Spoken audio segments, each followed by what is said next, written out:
السلام علیکم ورحمۃ اللہ وبرکاتہ۔ الحمد للہ رب العالمین والعاقبۃ للمتقین والصلاة والسلام علی سید الانبیاء والمرسلین وعلی آلہ الطیبین الطاہرین وعلی من تبعہم بإحسان الی یوم الدین۔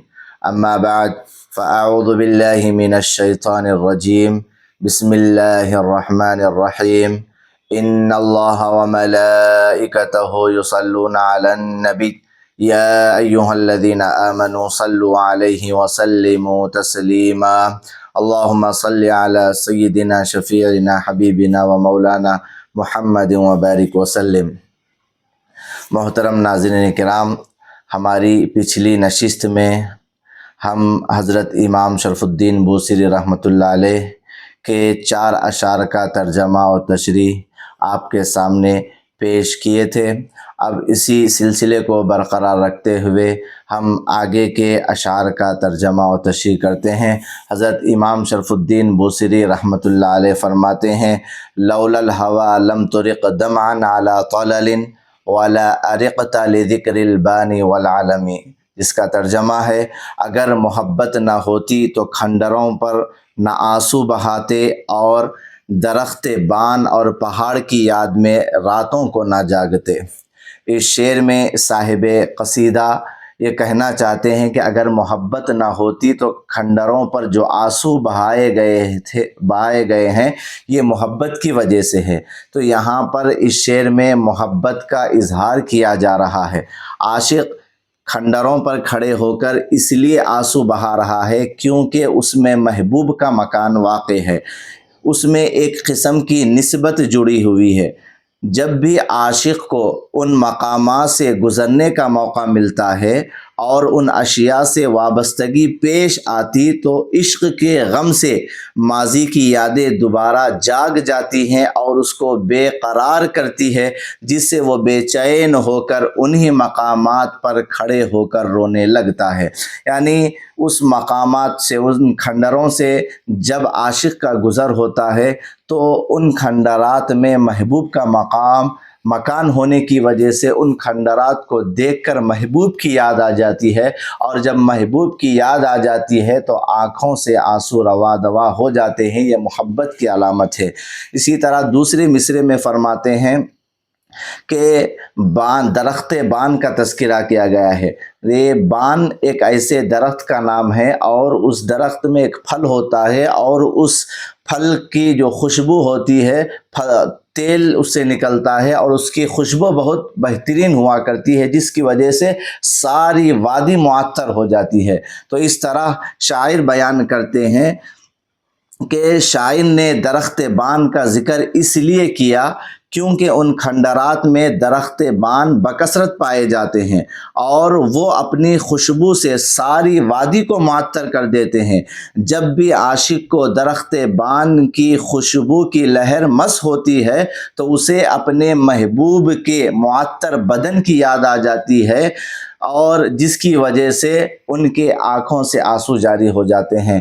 تو محترم ناظرین کرام، شاعر یہ بیان کر رہے ہیں کہ ان کھنڈرات سے جب میرا گزر ہوا اور میں محبوب کے مکان کو میں نے دیکھا تو محبوب کی یاد آ گئی، یاد آنے کی وجہ سے میرے آنکھوں سے آنسو نکل گئے، اور جب درخت بان کے پاس سے بھی میں جب گزرا تو ان درختوں کی خوشبو جو تھی وہ خوشبو میں میرے محبوب کے معطر بدن کی خوشبو مجھے آ رہی تھی، اس وجہ سے میرے آنکھوں سے آنسو روا دوا ہو گئے۔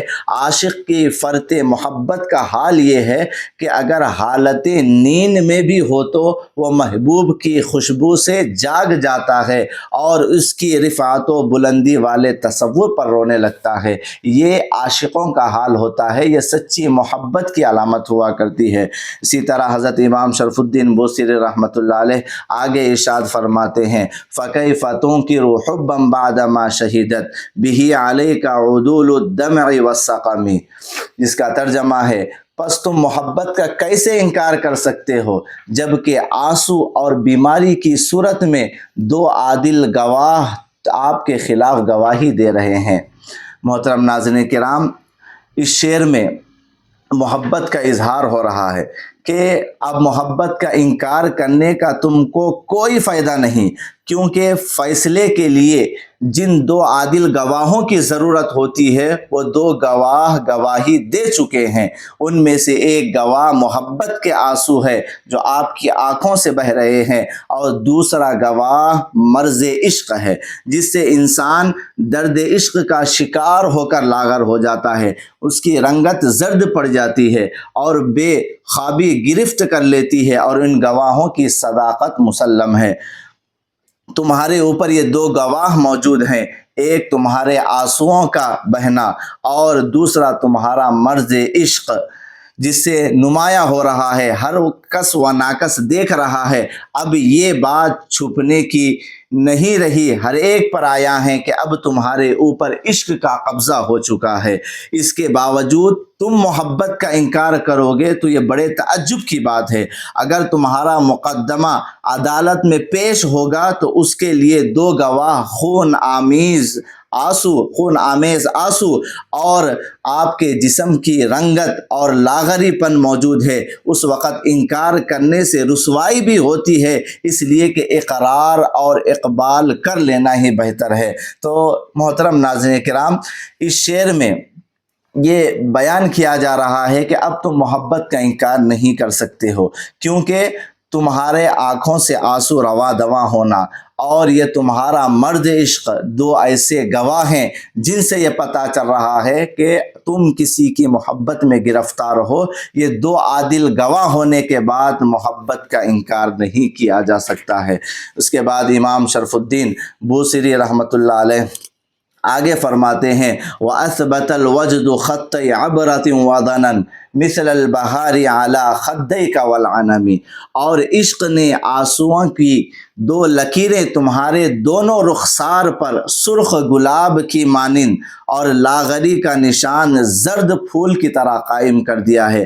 یعنی شاعر روتے روتے اس طرح آنکھوں سے آنسو رواں دواں ہو گئے ہیں کہ جہاں سے آنسوؤں کا سیلان ہوتا ہے، جہاں سے آنسو بہتے ہیں، سرخ گلاب کے مانند وہ ہو چکا ہے اور لاغری کا نشان زرد پھول کی طرح قائم کر دیا گیا ہے۔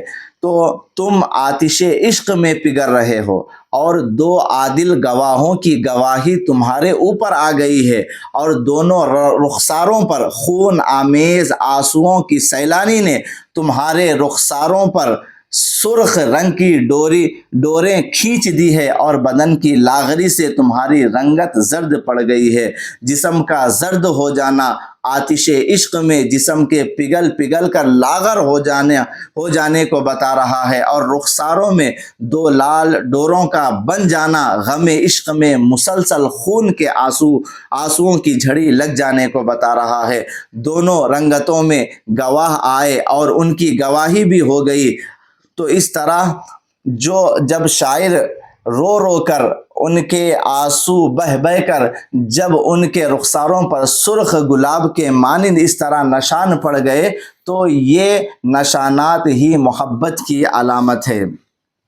پھر آگے فرماتے ہیں جس طرح تمہارا حال عشق کی گواہی دے رہا ہے، اسی طرح اب تم کو زبان سے بھی اقرار کرنا پڑے گا۔ اب تو اعلان کر دو کہ میں آتش عشق میں مبتلا ہوں، کیونکہ عشق و محبت کی داستان ہی ایسی ہوتی ہے کہ عاشق شروع میں عشق کو چھپاتا ہے، جو عشق بڑھتا جاتا ہے اور اس کے آثار ظاہر ہونے لگتے ہیں تو مجبوراً وہ اپنی محبت کا اقرار کر لیتا ہے، اس کو کسی کی ملامت کی پرواہ نہیں رہتی۔ چنانچہ یہاں سے عاشق زار اپنے محبوب سے اپنے عشق کا اقرار کر لیا ہے، اب داستان عشق منظر عام پر آ جاتی ہے، محبوب کو بھی سننے میں لذت ملتی ہے اور احباب بھی سننے میں حلاوت محسوس کرتے ہیں۔ تو اس شعر میں جس طرح محبت کو چھپانے کی کوشش کی جا رہی تھی، وہ محبت آنسوؤں کی وجہ سے، مرض کی وجہ سے، وہ ساری آنسو اور مرض کی وجہ سے لوگوں کو یہ معلوم ہو گیا کہ یہ کسی کی محبت میں گرفتار ہیں، تو عشق کو چھپانے کی کوشش بھی کی جائے تو وہ عشق نہیں چھپتا ہے، اس کے آثار نمودار ہو جاتے ہیں، جس کی وجہ سے لوگوں کو معلوم ہو جاتا ہے کہ یہ کسی کی محبت میں اپنی زندگی کو گزار رہا ہے۔ حضرت امام شرف الدین بوصیری رحمۃ اللہ علیہ آگے ارشاد فرماتے ہیں، نعم سرا طیف من اہوا فارقنی والحب یعترض اللذات بالعلم۔ ہاں، رات خواب میں ان کا خیال چلے آیا جن سے میں محبت کرتا ہوں، اور وہ میری نیند اڑا دیا، اور محبت لذتوں کے درمیان تکلیف کے ساتھ حائل ہو جاتی ہے۔ اب شاعر یہاں پر اپنی محبت کا اقرار کرتے ہوئے کہہ رہا ہے کہ ہاں کا نام کا لفظ سے اس شعر کا آغاز ہو رہا ہے، اور اب شاعر یہاں پر اپنی محبتوں کا، اپنی عشق کا وہ اقرار کر رہا ہے۔ یہاں سے داستان عشق کا آغاز ہوتا ہے، پردہ اٹھتا ہے، حقیقت کا انکشاف ہوتا ہے، اور عاشق دیکھ رہا ہے کہ اقرار کے سوا اب کوئی راستہ نہیں، تو اپنے گرفتار عشق ہونے کا اقرار کر لیتا ہے اور اپنی داستان عشق سنانے لگتا ہے۔ جب بھی بیان کرتا ہے، خوب بیان کرتا ہے، جب بھی موقع پاتا ہے بیان کرتے جاتا ہے۔ اب اس کو کسی کی ملامت کی پرواہ نہیں رہتی، سر بازار رسوائی میں بھی وہ اپنی عزت سمجھتا ہے۔ اس کو فراق کی تکلیف اور وصال کی تمنا بے چین کرتے رہتی ہے۔ چنانچہ وہ اپنے عشق کی داستان شروع کرتا ہے۔ نام سے پہلے یہاں پر قالا محذوف ہے۔ اب عاشق اقرار کرتے ہوئے کہتا ہے، تمہارے یہ سوالات بتلا رہے ہیں کہ تم جو مجھ سے سوالات کر رہے ہو، کبھی کہتے ہو تمہاری آنکھوں کو کیا ہو گیا، کبھی کہتے ہو تمہارے دل کو کیا ہو گیا، اور کبھی کہتے ہو تم اپنے محبوب کے مکان کو دیکھ کر روتے ہو۔ یہ تمہارے سوالات مجھے بتلا رہے ہیں کہ تم کو میرا درد عشق معلوم ہے۔ ہاں، اب میں عشق میں مبتلا ہوں اور اسیر محبت ہوں۔ اب یہاں پر شاعر اپنے عشق کا اظہار کہتے ہوئے کہتے ہیں، ہاں میں عشق میں مبتلا ہوں اور میں اسیر محبت ہوں۔ آگے بیان کرتے ہیں، سنو ایک رات ایسا ہوا کہ میں سو رہا تھا، رات کی تاریکی تھی، معشوق کا جلوہ نظر آیا۔ اب میں کب سوتا، خوشی میں میری نیند اڑ گئی، مگر وہ خواب تھا جو میری نیند کو اڑا لے گیا۔ اسی جلوے یار کی تمنا میں میرا یہ حال ہو گیا ہے۔ اور یہ ایک حقیقت ہے کہ یار کی محبت دنیا کی لذتوں کے درمیان حائل ہو جاتی ہے اور تکلیف سے دوچار کرتی ہے۔ جو لوگ میری حالت کو دیکھ کر مجھ پر ملامت کرتے ہیں، ان کو کیا پتا کہ محبت کیا ہوتی ہے، ان کو کیا معلوم کہ آتش عشق کیا ہوتی ہے۔ اس لیے میں ان سے کہتا ہوں، تم ملامت کرنے سے باز آ جاؤ، تم کو درد محبت کا پتہ نہیں۔ اس درد میں لذت ہوتی ہے، اس درد میں تکلیف نہیں ہوتی ہے، بلکہ اس درد سے تو مٹھاس ملتی ہے، لذت ملتی ہے، اور یہ صرف اسی کو محسوس ہوتی ہے جو درد محبت کا مارا ہے۔ تو محترم ناظرین کرام، آخر کار اس شعر میں شاعر اپنی محبت کا اقرار کر لیتا ہے اور کہتا ہے، تمہارے سوالات مجھے یہ بتا رہے ہیں کہ تم میرے درد عشق کو معلوم کر چکے ہو۔ اب میں اقرار کرتا ہوں کہ میں محبت میں گرفتار ہوں، میں کسی کے عشق میں اپنی زندگی کو گزار رہا ہوں۔ تو حضرت امام شرف الدین بوصیری رحمۃ اللہ علیہ اس شعر میں فرماتے ہیں، نعم سرا طیف من اہوا فارقنی والحب یعترض اللذات بالعلم۔ اور آپ جانتے ہیں بعض عارفوں نے یہ کہا کہ یہ حضرت امام شرف الدین بوصیری رحمۃ اللہ علیہ نے جو یہ شعر لکھا، یہ اتنی برکت والا شعر ہے کہ بعض عارفوں نے کہا اگر کوئی شخص رات میں سوتے وقت اس شعر کی تکرار کرتے رہے یہاں تک کہ اس کو نیند لگ جائے، تو اس شعر کی برکت سے خواب میں حضور علیہ السلام کا دیدار نصیب ہوتا ہے۔ تو یہ اتنی برکت والا شعر ہے جس کو حضرت امام شرف الدین بوصیری رحمۃ اللہ علیہ یہاں پر قلم بند کرتے ہوئے فرماتے ہیں، نعم سرا طیف من اہوا فارقنی والحب یعترض اللذات بالعلم۔ اس شعر کو رات میں سونے سے پہلے تکرار کرتے کرتے پڑھتے پڑھتے جب نیند لگ جاتی ہے تو عارفوں کا کہنا ہے کہ خواب میں حضور علیہ الصلاۃ والسلام کا دیدار نصیب ہوتا ہے۔ تو محترم ناظرین کرام، ان تمام اشعار کا خلاصہ یہ ہے کہ حضرت صاحب قصیدہ علیہ رحمت و رضوان اپنی محبت کا اظہار کر رہے ہیں۔ جہاں پر محبوب کے مکان کو دیکھا، محبوب کے مکان کو دیکھ کر آنکھوں میں آنسو آ گئے محبوب کی یاد کی وجہ سے۔ وہاں کے درختوں کو دیکھا، درختوں کے پھلوں سے نکلنے والی خوشبو کو دیکھا، تو اس خوشبو میں بھی محبوب کے معطر بدن یاد آ گئے، پھر آپ کے آنکھوں میں آنسو آ گئے۔ اس طرح آنکھوں سے آنسو روا دوا ہو گئے اور مرض عشق ایسا بڑھ گیا کہ اب اقرار کے سوا کوئی اور چارہ نہ ہوا۔ آخر میں محبت کا اقرار کر لیا گیا اور آپ نے کہا ہاں میں محبت میں گرفتار ہوں، میں عشق میں گرفتار ہوں، اور عشق میں جو لذت ملتی ہے وہ کسی اور چیز میں نہیں ملتی ہے۔ یہ ان تمام اشعار میں محبت کو، عشق کو بتایا جا رہا ہے کہ ایک عاشق کو اپنے محبوب سے کیسی محبت ہوتی ہے، کیسی محبت ہونا چاہیے۔ وصلی اللہ تعالی علی خیر خلقہ سیدنا محمد وعلی آلہ واصحابہ اجمعین والحمد للہ رب العالمین۔